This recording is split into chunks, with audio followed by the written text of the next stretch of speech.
Dear student, RCE education hub Bansur की online classes में आपका हार्दिक स्वागत है।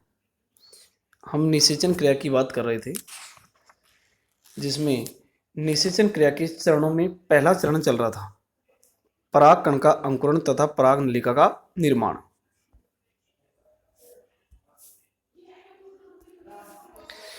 देखिए, इस क्रिया में सर्वप्रथम परागकण वर्तिकाग्र के ऊपर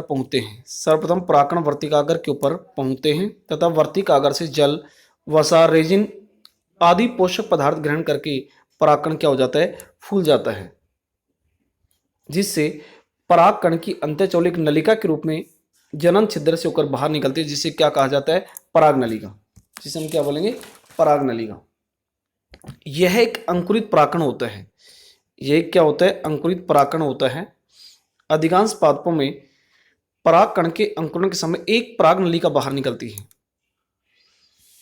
जिसे मोनोसाइफनस एक नलिके कहते हैं। इस कंडीशन को एक प्रकार से क्या बोलेंगे, मोनोसाइफनस बोलेंगे। मालवीय कुल व कुकर बिटेसी कुल के पादपों में पराग कण के अंकुरण के समय एक से अधिक पराग नलिकाएं निकलती हैं, जिसे क्या कहा जाता है, पॉलीसाइफनस। क्योंकि यहाँ पर एक निकल रही है तो एक से अधिक निकलती है, जिसे हम पॉलीसाइफनस या बहुनलिके कहते हैं। इनमें से एक पराग नलिका ही क्रियाशील रहती है।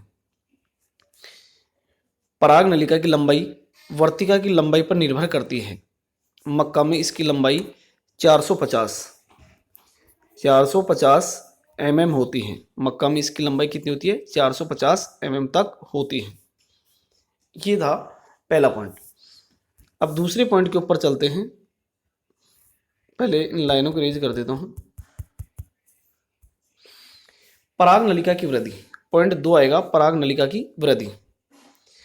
पराग कण के अंकुरण के समय पराग नलिका का निर्माण होता है।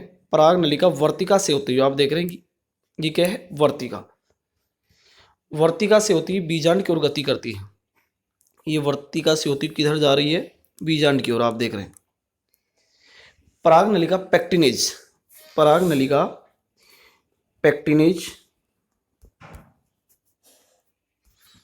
पैक्टिनेज एंजाइम स्रावित करती है, जिससे पराग नलिका की गति वर्तिका व वर्तिकाग्र में सरल हो जाती है। कि पैक्टिनेज एंजाइम के कारण पराग नलिका की गति क्या हो जाएगी, सरल हो जाएगी।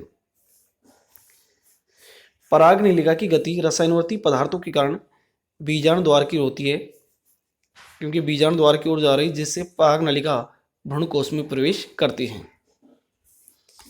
ये था। अब पॉइंट नंबर 3 के ऊपर चलेंगे। तो पहले इन लाइनों को रेज कर देता हूँ, फिर पॉइंट नंबर 3 की बात करेंगे। तो अगले पेज के ऊपर चलते हैं। पॉइंट नंबर 3,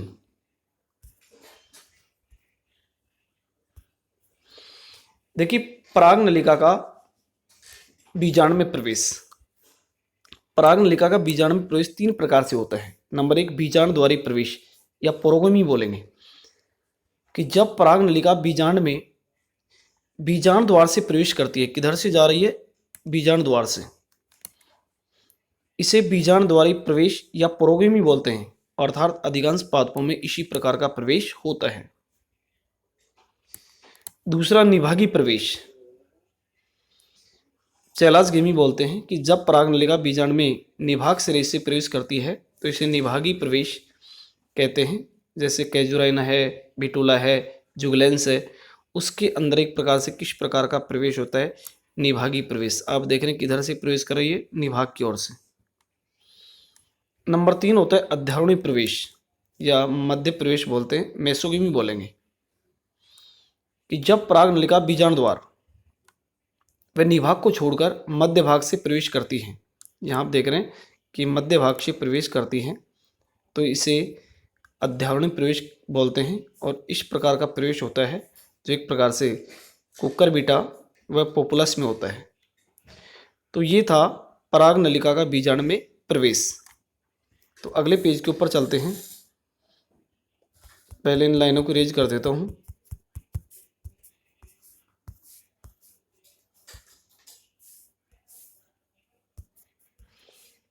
देखिए, पराग नलिका का भ्रूणकोश में प्रवेश। पराग नलिका का भ्रूणकोश में प्रवेश किस प्रकार से होगा। पराग नलिका बीजाणु में किसी भी सिरे से प्रवेश करें, लेकिन भ्रूणकोश में बीजांड द्वार ओर से ही प्रवेश होगा।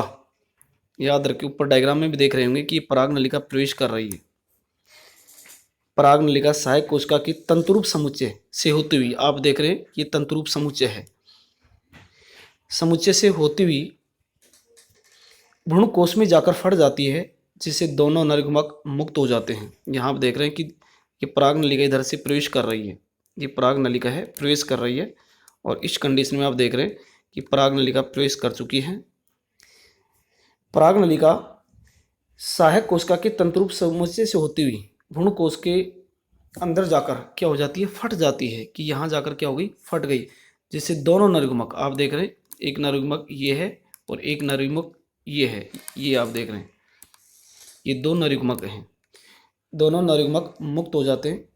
इस प्रक्रिया के दौरान पराग नलिका में कई केंद्रक स्वतः ही नष्ट हो जाता है एवं सहायक कोशिका भी नष्ट हो जाती है।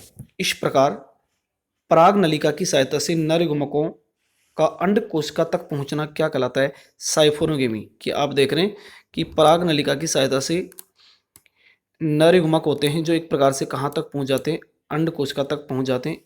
इसे क्या कहा जाता है, साइफोनोगेमी कहते हैं। तो इससे आगे कल बात करेंगे। आज के लिए इतना ही, धन्यवाद।